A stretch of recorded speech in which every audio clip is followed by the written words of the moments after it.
உண்மையிலேயே ஹெச்என்பி பற்றி ஆரம்பத்தில் வந்த தகவல்கள் வந்து நிறைய குழப்பமாக இருந்தது. அதாவது ஏற்கனவே இருக்கிறவங்களும் $1 மில்லியன் கட்டணும், அப்புறம் வருஷம் $1 மில்லியன் கட்டணும்.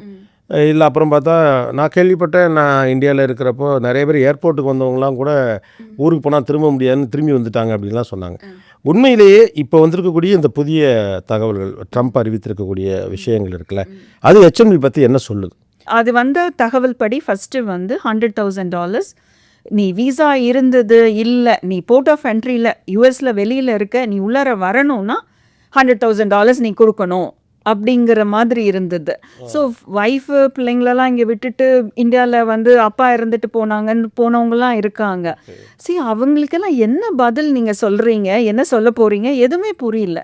ஸோ அப்புறம் சாட்டர்டே ஈவினிங் பார்த்தோன்னா USCIS மெமோ, அதுக்கப்புறமா வந்து ஒயிட் ஹவுஸ் ஸ்பீக்கர்ஸ் அதை அவங்கெல்லாம் வந்து கிளாரிஃபை பண்ணாங்க.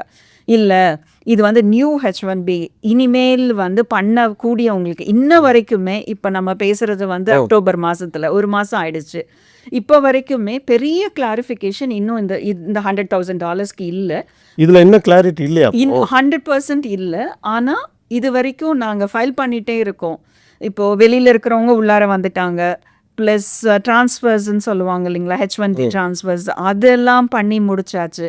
ஆனால் இதெல்லாமே பண்ணதுக்கப்புறமாவும் இன்ன வரைக்கும் வந்து எங்களால் 100,000 இல்லாமல் தான் பண்ணிக்கிட்டு இருக்கோம்.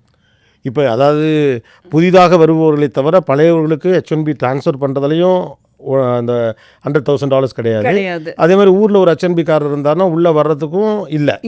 அப்போ இது அதுக்கு மட்டும் இல்லைன்னு நம்ம நினச்சிக்க வேண்டியதானா? விசா வந்து இப்போது ஏற்கனவே விசா ஆஃபீஸ்க்கு போகிறாங்க, இங்கேயே இருந்துட்டு அவங்க விசா ஆஃபீஸ் போகிறாங்க, அவங்களாமும் அப்ளை பண்ணி வாங்கிட்டு வந்துட்டாங்க.